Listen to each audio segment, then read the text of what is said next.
And welcome to Catholics Coast to Coast. I'm Ace McKay. So glad to be back with you as your summer continues to stack up of books you're trying to read, podcasts you're trying to listen to. We're only adding to it so that we can all have the best summer of our lives. Remember, Podcast Central at EWTN.com/radio is where we are pulling each and every show from week to week. You can catch up on the ones you've missed, or make sure you subscribe so you don't miss what is up and coming. And we are talking directly to the men. As a man, I need these challenges on a regular basis, and a very amazing story of God's mercy as the Catholic gentleman is talking to Jordan Burke, who's a former policeman.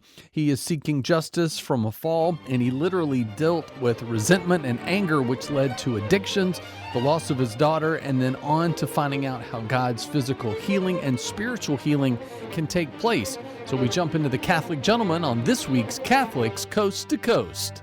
Hey everyone, thanks for joining us on another episode of The Catholic Gentleman. We are so blessed that you have decided to join us. If this is your first time, please click that subscribe button wherever you are. If you're on YouTube, click that bell button so that you can get notified each time one of these come out. We've got a great guest today, Jordan Burke. I'm looking forward to introducing him. But before we get there, if you're looking to support The Catholic Gentleman, we have launched The Catholic Gentleman Plus. Sam and I are so excited. For years, we have been hearing men's cry that they just need a little bit more help. They need a little bit more strategy. They need a little bit more guidance in their life. And what could be better but creating a membership program for men that can answer these questions and answer these needs. And so that's what Sam and I have done. Each month, we're coming out with new themes. We're coming out with new topics. We have guest experts coming on every single month. It is affordable. We've got, ebooks that are coming out every single month and a lot more things that are happening. So we are very excited to present that. Head over to Catholic Gentleman Plus or click on the link in the show notes to see more.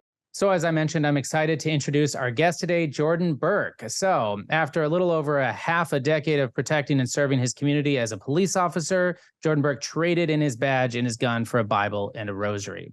Falling deeply in love with the church and her teachings, praise be to God, as Sam and I are as well, he dove headfirst into the writings of the saints and all aspects of the spiritual theology and hasn't stopped learning since. So we have Jordan on today because he's a lover of truth. He is a soldier in Christ. He is a gentleman extraordinaire.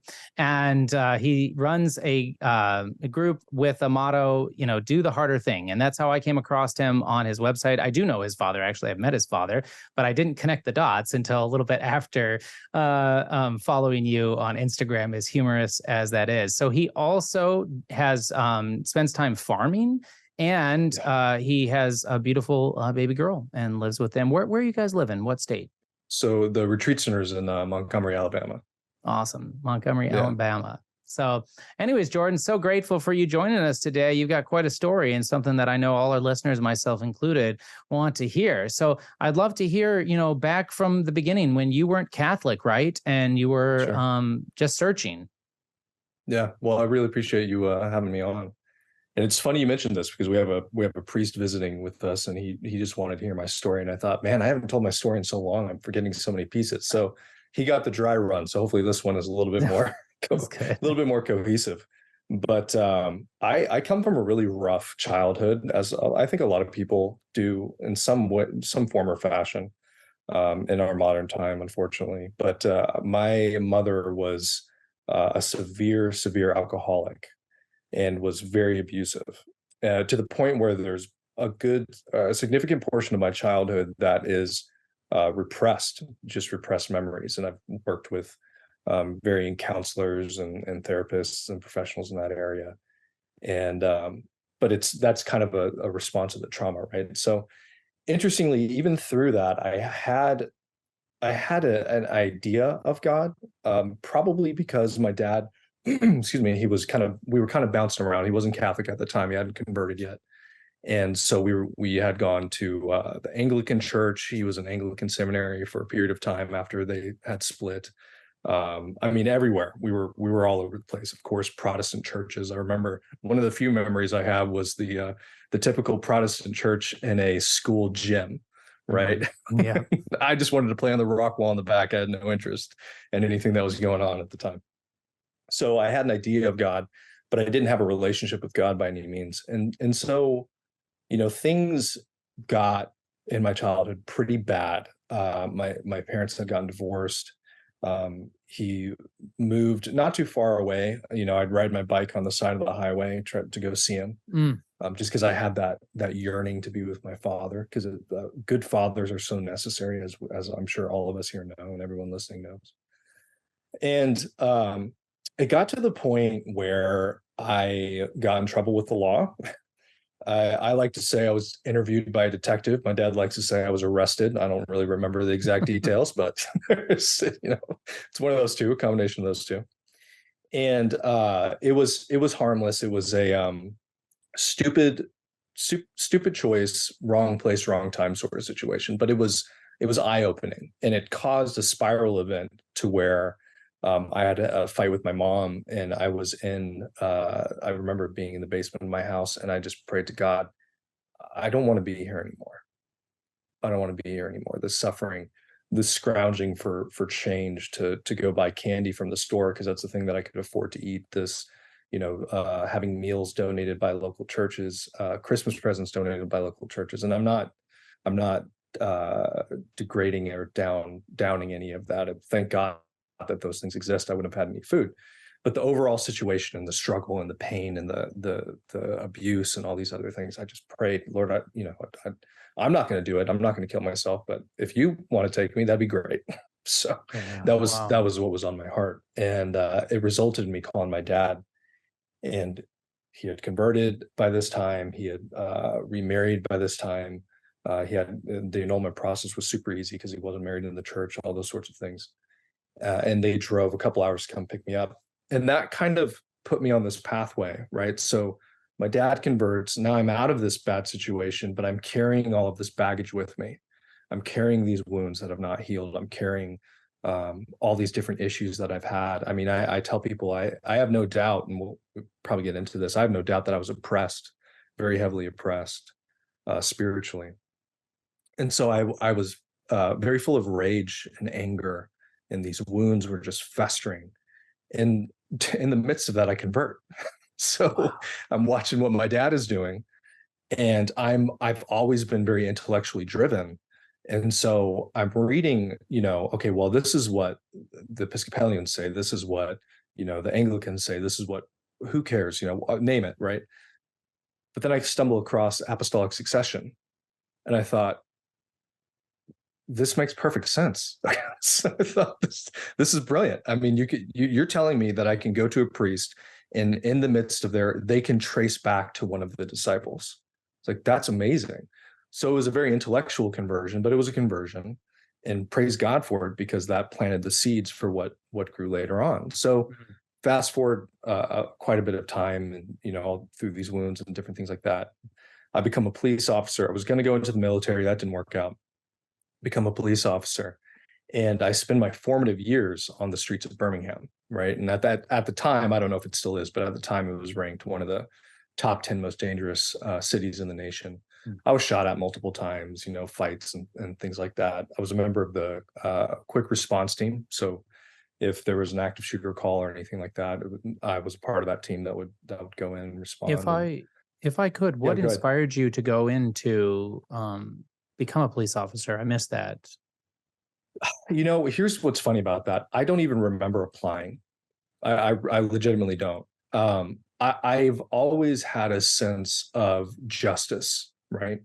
Now, I think at the time it was a very disordered understanding of justice, but I did know right from wrong, and I did want to help people. And that seemed like the pathway to make that work the most. And what's interesting is, before that, I was working in retail, but I had the ability to kind of climb the ladder, so to speak.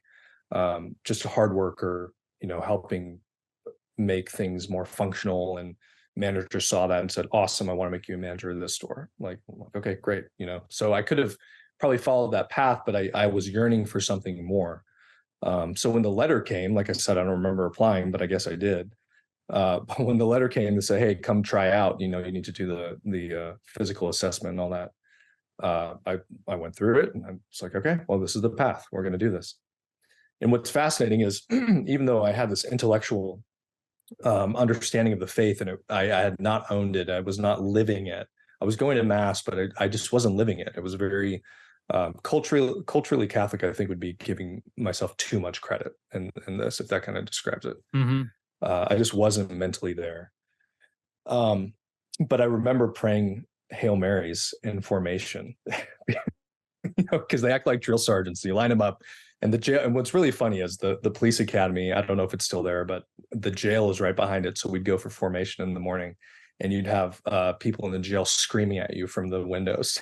That's your information, and you can't respond, and the instructors are getting in your face, and it's all for a purpose, of course. But I just remembered staring at one chain link on the fence and just praying Hail Mary over and over again, and that's what got me through. Wow. So it's fascinating, these little threads, right, that go through the story. So I go in, I believe at 20, I graduate the academy, and I become a full-fledged officer at age 21. And then those formative years, those early 20s, were spent on the streets dealing with what I was dealing with. My first, and as perspective or context rather, my first week I worked a homicide every single day, sometimes multiples a day. And so it was trial by fire in a big way. And and I think, unfortunately, there's not a lot of help for guys in that situation to help them to understand what they're seeing and going through. Having to watch somebody die is really hard. Knowing that there's nothing you can do, and you're just standing there. It's a feeling of helplessness, but there's nothing to help guys work through that. So what happens is, I had this level of rage that already existed, and this level of wounds that already existed. And it just, what I was experiencing, just, maybe it's a cup, right? Just filled that cup, just kept filling it until it started overflowing. And I became hyper negative. I was seeing a lot of injustice. I was seeing a lot of corruption and trying to change it, and getting blacklisted because of it, being refused positions that I had all of the, the resume filled out for, what it should have been a shoe-in sort of a thing. But because I was outspoken, and granted, I guarantee you I didn't go about it the right way. I didn't have the prudence at the time, so that's on me. But and it was just not a good situation. So those things build up. And during this, I skipped over an important part, and I apologize. But when I was young, in the midst of the abuse, I stumbled on pornography that became an issue throughout my entire life. But in the midst of this is when it really started becoming a hold. And then you combine horrific nightmares that I had every single night, literally every single night, horrific nightmares without fail. So I thought, okay, well, if I drink enough, I can get to sleep. And this is how ridiculous it is. I had it down to a science. I knew that if I stopped at the corner store on the way home and talked to my buddy who worked there, and who was a really nice guy, an immigrant, who was telling me what cars he was working on, and he just got his passport, just became like that. I enjoyed that. But if I got this drink, and this drink, it's enough to get me out and to sleep, but it's not enough to cause any problems the next morning, right? But it still causes a problem. We know that physiologically. So I'm not getting deep sleep. And so this cycle of drinking and pornography and anger, and drinking and pornography and all these other things, in the midst of serial relationships, because I was trying to, in a way that I believe so many of us do with our varying wounds. For me, I was not given the love of a mother that I needed, or affection in that way. And I didn't know this at the time. It took much therapy and counseling and things like that to discover this. But I was seeking that love, that true love, like Mary gives to us. But I was seeking that in relationships. So now I'm adding serial relationships, just sin on top of sin, in the midst of all this. I end up getting married. I completely destroy that. It was very short. It was a year or less. My ex-wife got pregnant. We have a beautiful little girl, but my sin at that point broke. We both brought our kindling to the marriage, so to speak. We both brought our wounds, because wounded people attract wounded people, of course. And that's not anything about her. It's just the reality of the world we live in. Mm-hmm. And so we both brought our kindling, but my sin is what lit the fire, right? and everything went up in smoke. So there was a certain point where I just completely broke down. I had fallen away from the church at this point. I was going to her Protestant church, and I was barely going through the motions. I was barely surviving. I end up leaving policing because I can't handle it anymore. And I'm thinking, man, if I get killed, because I went in before Ferguson. So, politically, we know how it is now. When everything was really on fire then, Yeah. it's like, if I die, I cannot do this and leave my daughter without a father. I can't do that. So I leave policing. And I even had a company where I was teaching people how to shoot defensive tactics and things like close that down, all that kind of stuff. But so everything is just breaking down. And I come to this point and I'm just crying out, like, God, I don't know what it is. I don't know what needs to happen. Something needs to give. So I'm at church, their Protestant church one day, and I'm sitting there and I'm just kind of like observing. And I have the thought, and this is interesting for more context, I was mad at what I thought the church was, the Catholic Church. I was mad. Yeah. But I had the thought, I really miss the Eucharist. And it was so profound that even in the depth of my my sickness and my stupidity, quite frankly, that it broke through. And I thought, why would I think that? I'm mad at the church. Right. I would never do that. But it broke through enough where God kind of gave me this thread and started pulling me in the right direction. So in the midst of this, I'd already kind of dabbled with counseling and things like that. And some things were starting to break free. And maybe that was the initial grace that God needed to kind of, not that he needs grace, but you know what I mean? Our cooperation with his grace that he needed to kind of, to poke me, to bring him back. And I dove in, because I was just completely broken. My ex-wife had left. She had taken my daughter with her. And, I'm in this empty house by myself. And, I can't stand who I've become and all these other different things. So I just dive in. I'm like, all right, Lord, if you're calling me, I'm going all in. This is what's going to happen. Somehow I had Father Ripperger's deliverance prayers for the laity. Wow. I don't know how. Probably my folks. I found it on one of my shelves. So I'm looking through that and I'm like, okay, this is amazing. I go to an intensive, it was a 4-day therapy. I wouldn't call it a retreat, but we walk in and we're lined up and the guys say, you need to understand that what you're about to experience is 100 hours of intensive therapy and we're going to jam into 4 days. So buckle up. So that's sort of a level of thing, because I'm the kind of guy, if I'm going to do it, I'm going to do it all out. I'm going to give you everything that I have. And that kind of began the journey. Now, the real turning point. So all these things are starting to move. This stone facade is starting to kind of break and crumble slowly. But my parents didn't quite know everything that was going on. And I knew that because at this time now I had transitioned from one job that I was doing to working for them. So I'm working for a Catholic organization, but I had fallen away from the church, and I was struggling and I was coming back, but I knew that I had to be honest with them and honor them. And so I called them up and I said, hey, we need to talk. And so I met them at the Church of the Shrine of the Most Blessed Sacrament. I don't know if you've ever been there, but it's I have absolutely not, but incredible. yeah. Yeah, Mother Angelica is there. It's amazing. So we meet in a room off of the main church, and I remember purposefully sitting in a chair where they couldn't sit next to me. There's a table in between us. I'm trying to create a little bit of distance because I don't know what my dad's going to do. He's never been violent, but I'm like, if he ever is going to be violent, it might be this. So I'm in this completely wounded state, and I had a plan, and I was hoping that like me showing them that I've been making effort and I'm trying would be in my favor a little bit, And so I sit them down and I begin to weep and uncontrollably, and I tell them everything. I mean, everything. I'm talking down to the detail, everything. And so Stephanie, my stepmom, she's really my mom. She comes in, she sits on the table and she puts her hand out. And I just knew I needed to put my hand in hers. So I put my hand in her hand. And she said, "I'm so sorry for your suffering."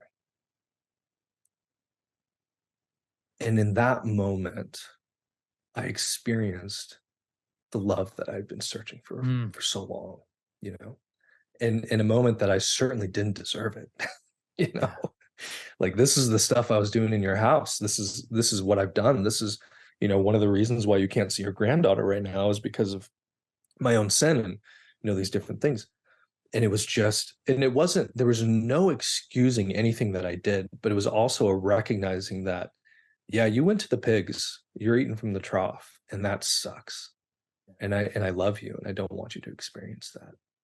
But that moment was so profound that I believe it was in that moment that the oppression was lifted through that act of pure love and, Wow. and grace.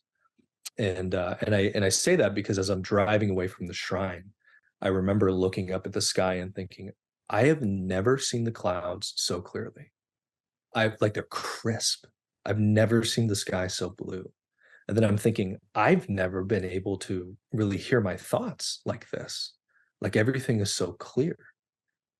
And that's when the stone facade fell. And I continued to dive and I continued to push and I continued to learn. And in the midst of that experience, tremendous healing. JP2's Dr. Bob Schucht's Healing the Whole Person was a part of that later on, but that was a huge part of that as well. It helped me understand some more. So I dove in deep and I thought, okay, well, I've been doing really well with this pornography thing by the grace of God, but I hate having to white knuckle things. There's got to be Yeah. something we can do here. And so I end up talking to the CSATs, the certified sex addiction therapist that I had talked to at that intensive retreat, which by the way, this is interesting. I'll back up a little bit. One of them sits down with me and he says, "Jordan, you understand you're not addicted to pornography, right?" And I thought, what? Yeah. I'm here because I have an issue that's affected my life. What do you mean? And he goes, no. You're addicted to affection. And this is merely a coping mechanism. And even having that mindset shift. Well, and he did say, obviously you don't meet the clinical criteria for clinical addiction. So there is that. So praise God for that. But but that mindset shift, right? And so I'm talking to them and I'm pulling all these resources that I've found and I've learned, and I'm diving into neuroscience and psychology and neurochemistry and understanding dopamine and serotonin and how pornography affects the brain, the human brain, to a certain degree, like heroin does. You're getting similar hits of dopamine and serotonin and things like this, and all of that. And so I end up making a system because there's stuff out there, and there was a lot of stuff out there, but I felt like it didn't touch on the key factor, which is what we know, which is the beauty of the faith. Mm-hmm. So combining those two things, that's what really set me free. And then God started putting people in my life, and they were out of the blue, and they were saying, "I'm really struggling with pornography." And I'm like, "Hey, here's what I'm doing. Maybe it will help." It helps them. And eventually I create Do the Harder Thing, which was kind of a more of a blog. And then it morphed into talking more about the pornography side and helping people. And then now for the past year and a half, I think, or maybe 2 years, God kind of brought me to this place where he said, "Okay, awesome. You did what I wanted you to do. You did what I asked. Now I need you to go into another direction." And that's when the deep dive, and there'd been a lot of signposts along the way that this was coming. St. Gemma being one of them. Yeah. So this had been coming for years. But he said, "Okay, but I really need you to do it now." And I have kind of a Jonah complex where even to this day, God says, "I need you to do something." And I'm like, maybe the inside of the whale might be a little bit better. And I still haven't learned yet. I still struggle with that. So now anyway, the past year and a half, 2 years have been diving into spiritual warfare, demonology, angelology, and taking these topics that are talked about, but really breaking it down into brass tacks and removing the veil, removing any sort of, ideally, God willing, any sort of fear in the topic, any sort of misunderstanding, and just saying, listen, God is a great God. Jesus is King. He's provided you with everything that you need in the church and its graces to overcome whatever comes your way. this is how it's done, Amen. And so that's kind of the main focus now. But yeah, that's the story in a very truncated version. Wow. Wow. I'm really grateful. It's quite a story and something that gives us plenty of next avenues for us to dive into. So there's no shortage of things we could discuss. But Sam, why don't you jump in? Yeah, well, I mean, I love conversion stories, and yours is a particularly powerful one. So thank you for sharing that. It's really incredible what God did in your life, and what He's still doing, and still drawing you further on and deeper in the faith. I just want to point out, I mean, I have a question, but I do want to point out a couple of threads or themes that you mentioned. And one is that powerful anger, and anger is so tied to justice. It's so tied to a sense of injustice, really. And like you felt that for so long, and that kind of led you to want to set things right and be a police officer. But then that wasn't quite what you were looking for. That it wasn't quite the manifestation of that you were looking for in your life, but that anger and justice were so tied together, but they were protecting that vulnerability underneath. But what I love is that moment you talk about where you experienced mercy. It's like it wasn't denying what happened. There was justice in saying this wasn't right, and yet as the theologians tell us, mercy goes beyond justice. It's not contrary to it. It goes further than. And it's even though you did all of these things, we're not denying that, I still release you.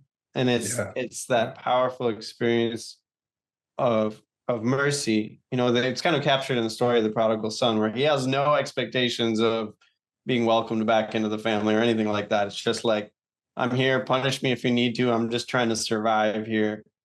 And then it's no, I'm actually going to release you from your debt, and in fact celebrate you and embrace you with love. And I just when we talk about mercy so often in the church, it tends to be we're quoting John Paul II or St. Faustina or something, and it can be something very abstract. And you talked about how your journey to begin with was very intellectual, but I would love to hear you expand on just what that experience of mercy, why that was so transformative beyond any idea of mercy that you could read in the catechism or in a textbook, or how did that experience just transform your heart, just in a personal way? Yeah, that's a fantastic question. I think in a lot of ways, it goes back to that old idiom that talk is cheap, right? Yeah. You can intellectually know all these things, but what I often reference, or I shouldn't say often reference, I've been thinking a lot about Jesus calling the Pharisees whitewashed tombs. So they had the appearance of, everything is put together. They know the law, they know all these different things, but on the inside, they're dead and they're rotting. So what do their words mean? Not much. It's a facade. So in that moment of mercy for me, it was a practical and even physical experience that exemplified even something like vulnerability, where I had put myself physically away from them. I had to choose to give her my hand in that moment of vulnerability. I didn't know what she was going to do. There's no telling, but in that act of mercy, I think it's one thing, we do have to say the words, right? Like when we talk about forgiveness, especially when the exorcists talk about forgiveness and breaking ties, you have to choose to forgive, even if you don't feel it. So there is power there in saying it. What an amazing story of finding out how to be a better man through those hard times. What do we do when things get hard? Are we willing to push through and conquer that harder thing? Catholic Gentleman always available on Podcast Central at EWTN.com/radio. I'm Ace McKay, and when we get back from the break, we're going to continue our discussion with men for men. The Catholic Man Show is actually bringing us together to really tackle the 4 ways that we can get out of a state of being lukewarm. So Adam and David will spark that conversation coming up next on Catholics Coast to Coast.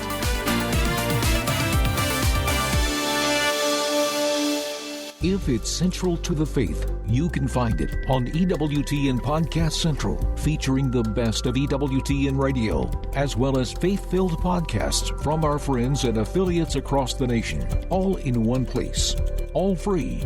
The destination for great Catholic audio programming is EWTN Podcast Central. It's like podcast heaven. Visit EWTN.com/radio/podcasts today. Warning.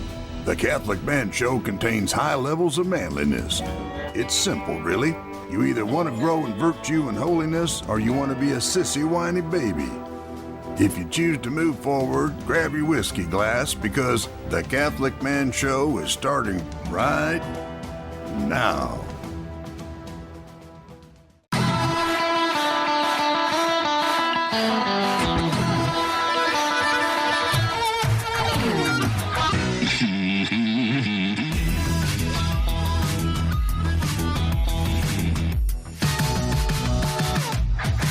Welcome to the Catholic Man Show.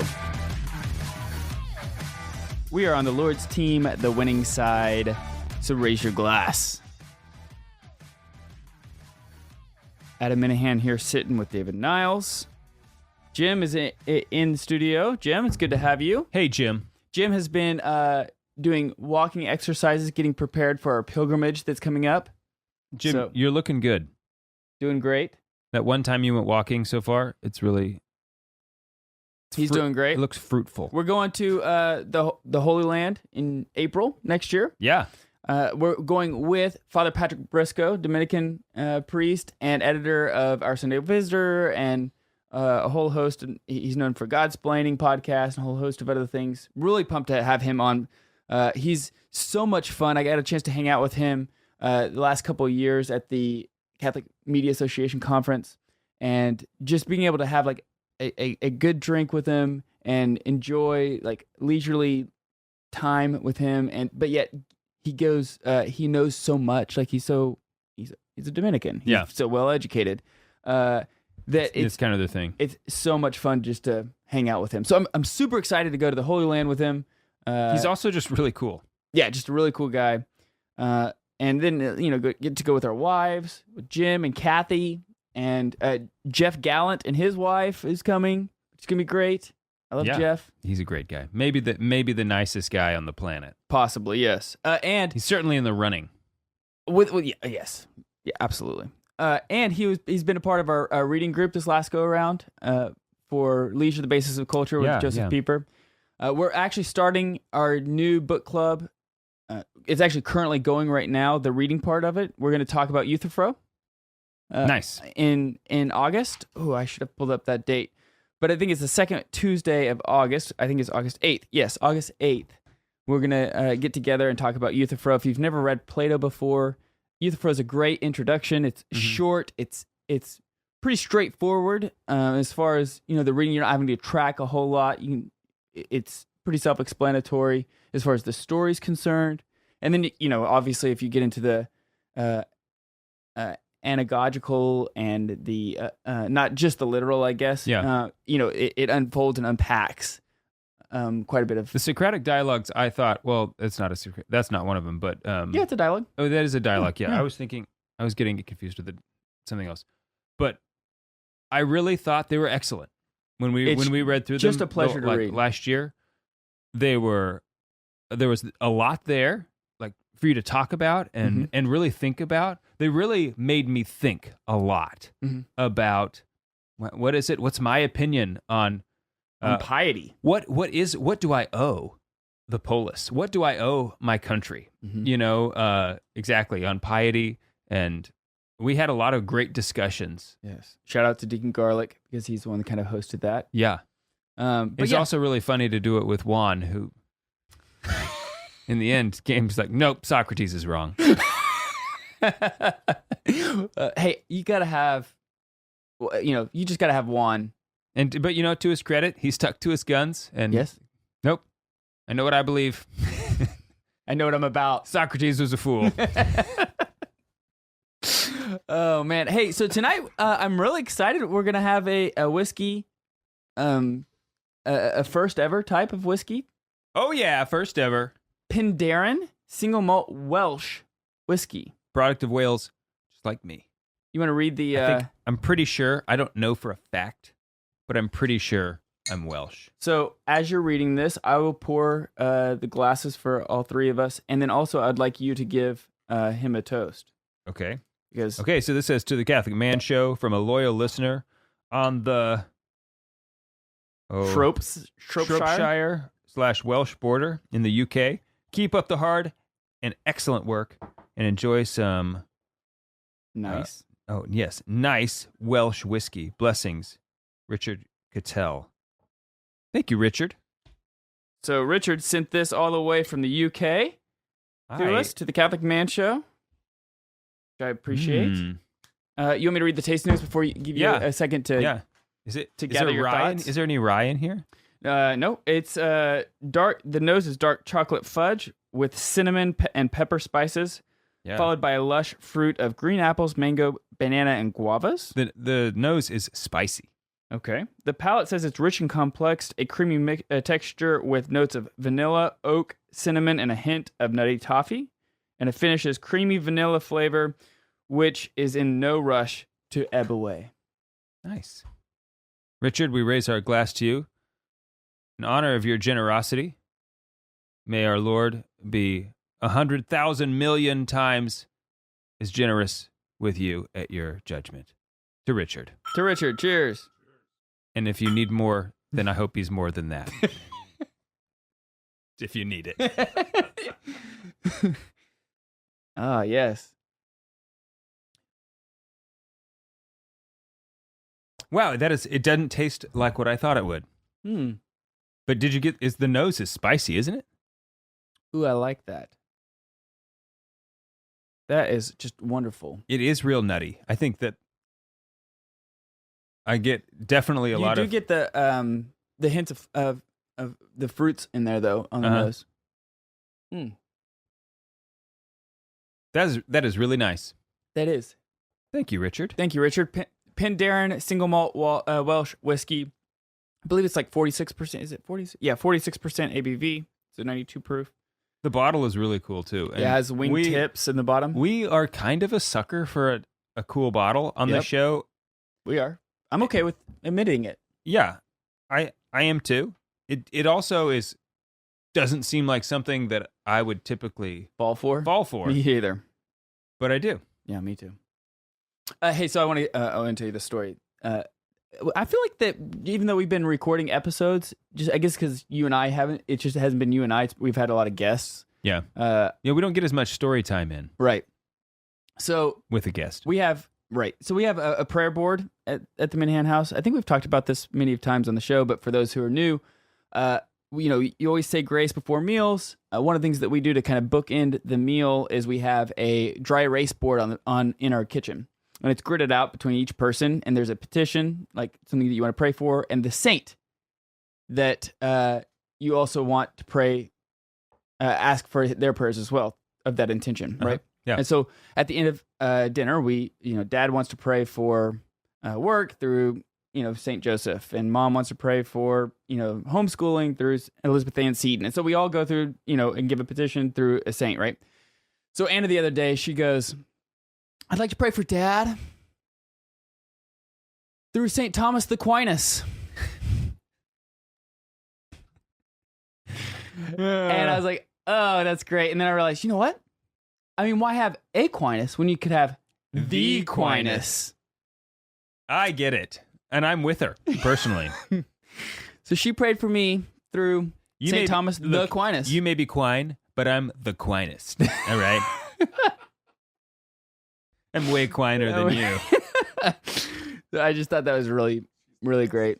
It's like one of those things like I wanted to say also just that way someday if I go back and listen to our shows, it'll be a memory of like, oh yeah, I forgot she said that. So I opened up a fast food restaurant this week. Yes, that's really exciting. I didn't realize that you were even in the. I didn't realize that you were even in the market. Yeah, it was kind of an impromptu thing. Impulse. It was just something we decided to do. Yeah. Kind of the middle of the night sort of deal. Sometimes you get struck by. Just opened a fast food restaurant. It's a very exclusive restaurant. Okay. It's only for bobcats. Between the hours of, let's say, midnight and 4 a.m. All right. Yeah. So what's on the menu? Been pretty popular over the last couple of days. Oh, chicken. Whole. And alive. And alive. Not prepared in any way. And also, we haven't found out a good way of charging the customers when they come yet. So it's an interesting business needless model. to say, it's been fairly popular restaurant, especially for a startup. Which you don't Chicken expect. Express. You don't expect to be so popular right away. Mm-hmm. There's a bobcat's gonna die. I'm sure. Of So natural causes. So how does Chokes on a chicken bone. So I did build. I finished. I was already building. We've had a lot of attrition. Okay, we were supposed to have 13 chickens? We had 5, and we were going to go pick up 8 from some friends. They had to get rid of theirs. The day we go to pick up the 8, well, it was down to 7 because it was very hot that day, and it's like heat stroke. One of their chickens is dead. When we got back, getting the chickens, I found one of our chickens was also dead. So there's 2. Now we've dropping like chickens, right? Yeah, out of the trees, which is where they sleep. But anyway, built me It's a nice chicken coop. Yeah. It's red and white. Yeah, it looks like it's got the barn vibe. Mm-hmm. Are you going to put the KFC logo on it? I am strongly pondering it just to make Jim happy.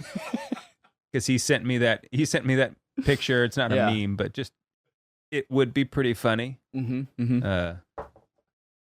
But we lost our 2, obviously the bobcat, they have discerning palates, okay? So they didn't just pick the worst chickens. They got the best chickens that we had.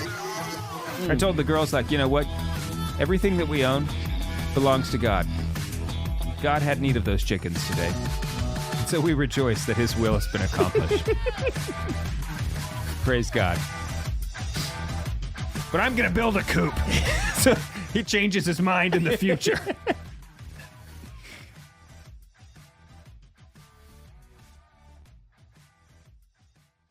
Wouldn't it be nice right after you get up and you say your prayers in the morning, you could check your phone and get caught up on all things that are happening in the Catholic world? That's exactly what gettheloop.com does. Go to gettheloop.com. Make sure you let them know that we sent you. It's a really easy way to help support the Catholic Man Show because the more people we send to gettheloop.com for a free email, it's the only email that Dave ever reads. But by signing up for their email, you're also supporting us because they're supporting our show. This episode is brought to you by gettheloop.com. Again, it's the place to go to get daily emails that recap all the big issues from a Catholic perspective. Go to gettheloop.com. Make sure you tell them the Catholic Man Show sent you. Cheers.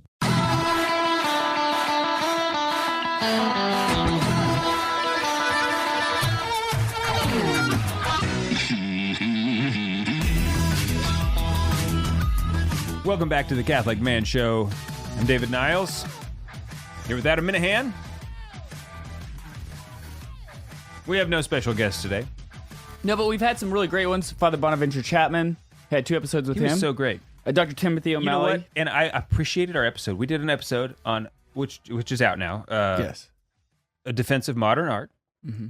And I felt like I remained a critic the whole time. Mm-hmm. And I told him after we were done, Father, you didn't change my mind.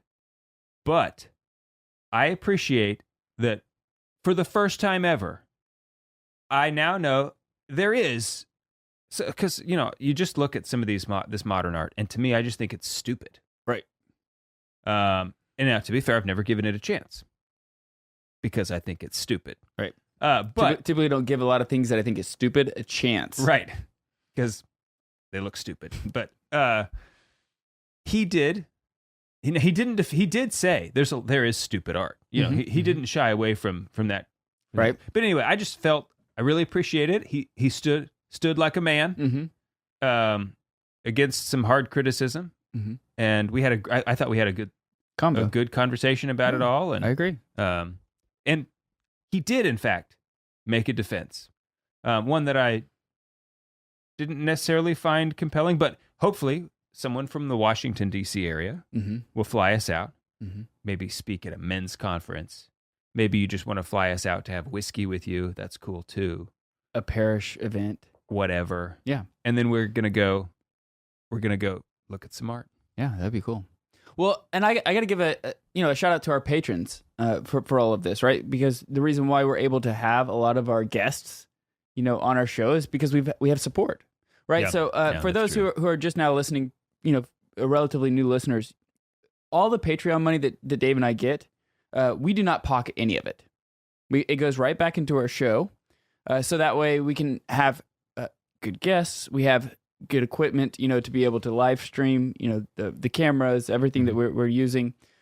And it's because of our patrons, because they decided that it's worthwhile to support. So I appreciate all of our patrons who are willing to support us. If you go and you go to the Catholic Man or patreon.com/The Catholic Man Show, and you get $10 a month, become a $10 a month patron, you get one of these whiskey glasses for free. The thing is because Dave and I don't make money on Patreon, like we're not trying to pocket money ourselves.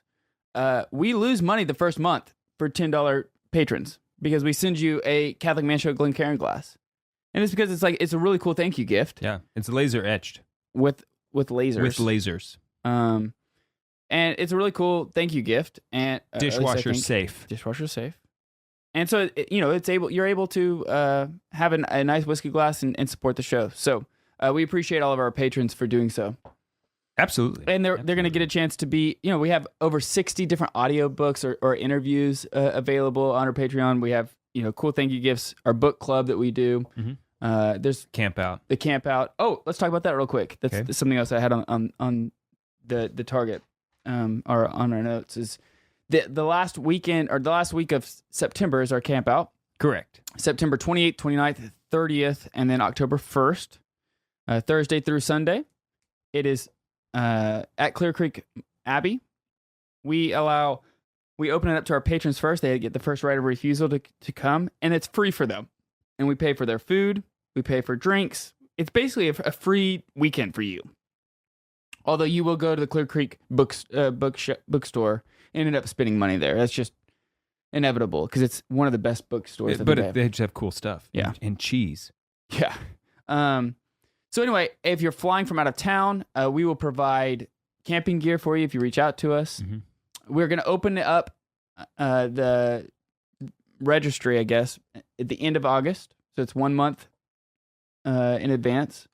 And the patrons get it first. And then everybody else, if there is open seats, we open up to the public. But that typically doesn't happen. We sold out, I think, in an hour and a half last year.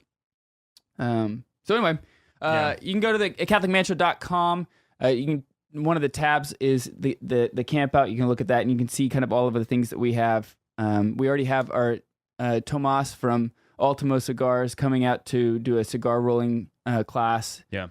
So we have a lot of things which is very cool. We didn't get to do that last year. It just didn't work out with the schedule. But he gives such a great class on cigars where you will actually roll your own cigar and then be able to smoke it or save it or whatever. Dave, we should also talk about the giveaway that we're going to be doing here really soon. Yes. What can we say about it? I am super psyched about this. Okay, so it's starting, let's see, what is this? This is July 16th. So I think it's starting in, well, crud. I don't remember actually off the top of my head. I shouldn't. Well, it's starting soon. Do we know how we're how you enter have we decided this? Yeah, so you'll go to the CatholicManShow.com. There'll be a link there. It'll be on our homepage. You'll be able to find it. And basically what we're doing is we're giving away a custom home altar, courtesy of Catholic Custom Company. So Catholic Customs Company. So this is let me make sure. A family business by a buddy of ours, Mark Gabriel. It's his father-in-law who's an amazing artist, an artisan, craftsman. Catholic Customs Company, yes. They they are the ones. So Sister Wilhelmina in Missouri, you know, they exhumed her body. Everybody is like, you know, everybody's all crazy about this awesome story. They are the ones who built the altar that she now is reposed in. Right. So they got, it was actually very cool because they got the inside scoop on this. They got hired to build an altar a couple days before they exhumed her body. And then they were like, holy moly. And so they had already drawn up like, all right, yeah, we'll have an altar. It'll be like this and blah, blah, blah, blah. And they're like, all right, change the plans. Yeah. Scratch everything. Can we make it hollow? Right.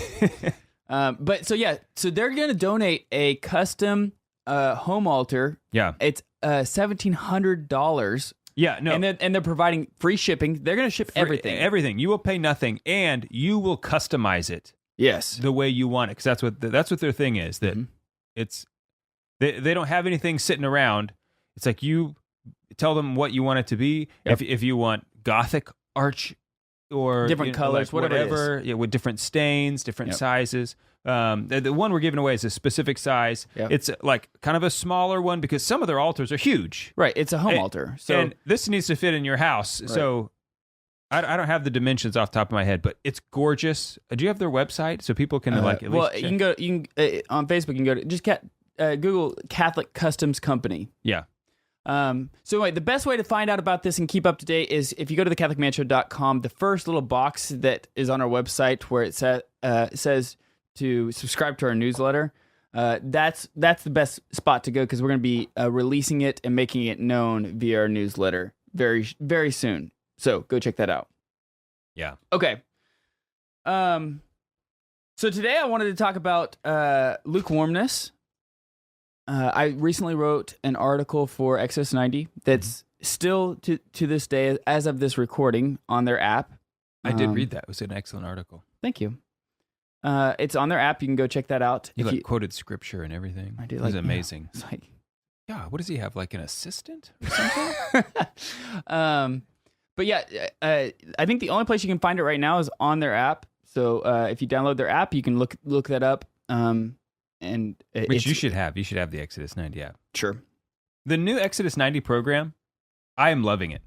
Oh, I am too. Yes. You know, it's now like more of a year, David, a year round. Yeah. So we're talking about Acedia, and looking at the life of David. And man, I've read the story of David. I don't know how many times, but just with the critical eye that they have, because they have scholars on staff now who are writing all these reflections. Dr. Jared Stout. Yeah, exactly. Principally him. And so I just never noticed how this was one of his problems, right? The thing that he really, really struggled with and suffered from, and how that sin his persistent, like not doing anything about it, had just ripple effects throughout his family, throughout his kingdom, right? And it just sin spreads. Sin is contagious. Yeah. The Exodus 90. Exodus 90, go check that out. Check it out. But yeah, so I wanted to talk about lukewarmness. But before we did, or kind of getting into the subject, I was recently reading a chapter from Kierkegaard. We did an episode a long time ago with Thomas Lackey on 5 philosophers Catholic men should know. Yeah. And he actually suggested Soren Kierkegaard as one of them. Not even a Catholic philosopher, but one that you should look into. And he was talking about this unrecognizableness, and he was making a claim that a Christian servant should be unrecognizable. Okay.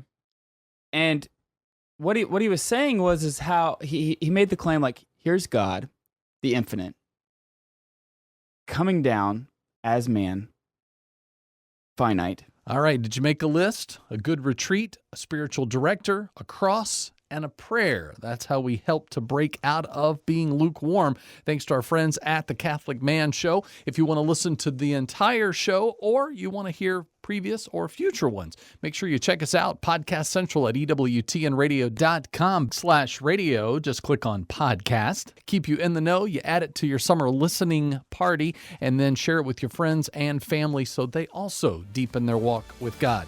I'm heading out. Enjoy the rest of your weekend, and remember to join us back for more great podcasting as we continue to enjoy the summer together. I'm Ace McKay. Remember to let God define who you are, and thanks for hanging out with Catholics Coast to Coast.